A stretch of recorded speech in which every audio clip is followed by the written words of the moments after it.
How come me?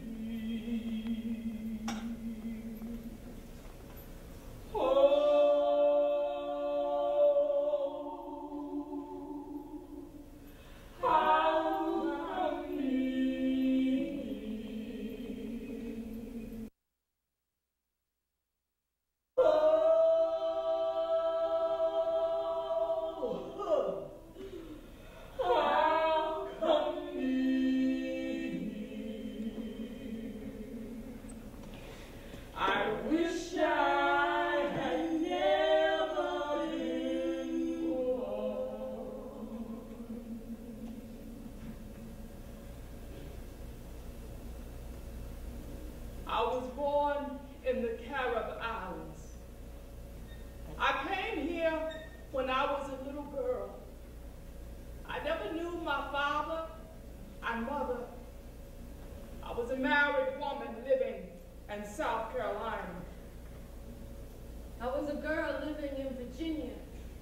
I was on a plantation in Maryland. I was from a place called Delaware. I was raised on a plantation with my grandmother. My brothers and sisters, some still live there. Then I started to hear stories one day that our slaves Was going to go out west. I heard we were being sold downriver. Didn't need so many of us on the rice plantations no more. We were to be sold on the auction blocks.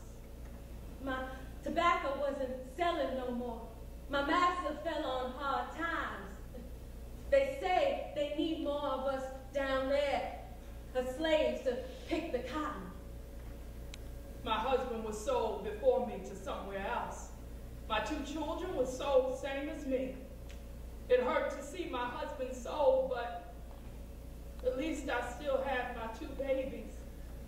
They lined us up one day. They had the men in chains, bound by their necks and their hands. Some of the bigger women were also chained.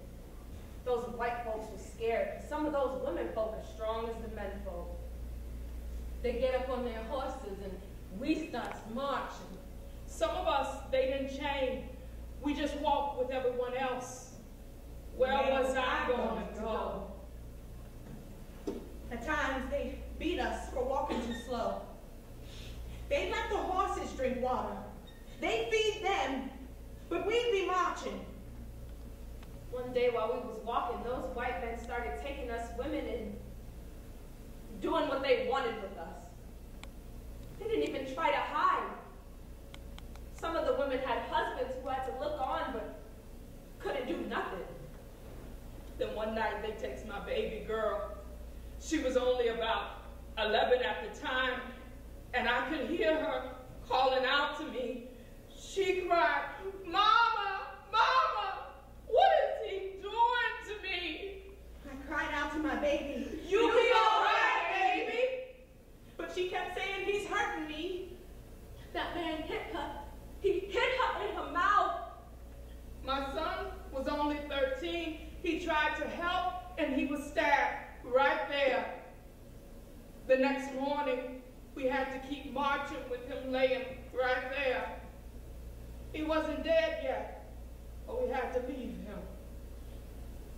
By now, they had me in chains. They took me too many times. They say they couldn't trust me. My baby girl never recovered, and we left her 3 days later. I was praying I would die. Lord, please take me away from this. I don't know where they're taking me. I don't have no family there. But we kept on marching. When we got to Georgia, some was sold there, but the rest of us kept walking. When we got to Alabama, some more was sold. The rest of us kept walking. We got to Arkansas. There were only a few of us who made it to Tennessee. When we got to